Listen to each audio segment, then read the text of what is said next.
So, welcome back to my YouTube channel. So, I'm Dr. Dennis Tababa and ngayon ay pag-aaralan natin paano nga ba or kaano kadalas pakainin ang ating mga alagang aso.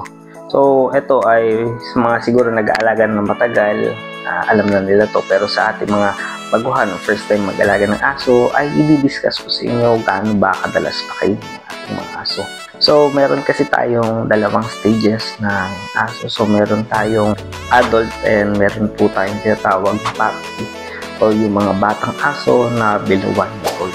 So, sa pagkapakain ng mga 1 year old na aso or pataas, ay kadalasan ako ay nare-recommend ko lang na ipakain sila ng 1 or 2 times a day. So, ayun mga 1 or 2 times a day natin pakainin ating mga alaga aso pag 1 year old and above. Dumako naman tayo sa pagpapakain ng mga tuta or puppy. So, sa pagpapakain ng puppy ay nire-recommend ko na hanggang 3 beses sila pakain. Pwede natin pakain ng umaga, tanghali at gabi. So, bakit importante na madalas pakainin ng ating mga alagang aso lalo na pag sila ay yung developing stage ng kanilang immune system and yung kanilang mga organ. So, kailangan nila ng constant pagbibigay ng nutrition. So, ayun, mataas rin ang protein para hindi mabansot ang ating mga alagang aso. So, sa pagbibigay ng pagkain ay may nire-recommend ko na talaga kung puppy lang ibibigay natin, no? Pang puppy pag less than 1 year old.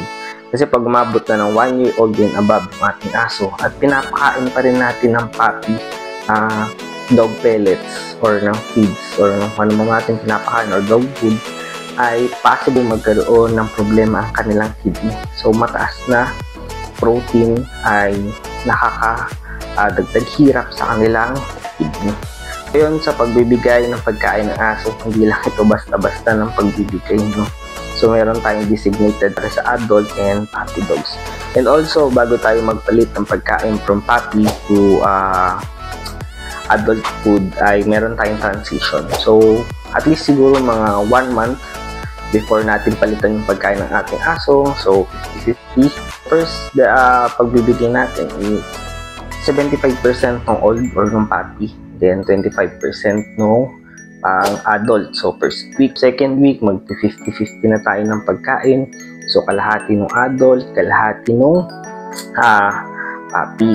Then, magiging 75% na nung pampapi, tapos 25% adult, and sa susunod na week ay pwede na natin i-transition ang lahat ng pagkain. So, ganun din sa pagpapalit ng bagong pellet sa ating mga alagang aso. So, kung hindi nila hiyang yung dati nilang pinapakain, pwede natin gawin yon. So, iwasan na lang natin ang biglang magpapalit ng pellets or dog food sa ating mga alagang aso, dahil pwede ito mag-cause ng transient diarrhea or pagtatay. So, mas maganda nakakaalam, no? Kesa sa wala tayong alam kung bakit na lang biglang nagaganon yung ating mga alagang aso.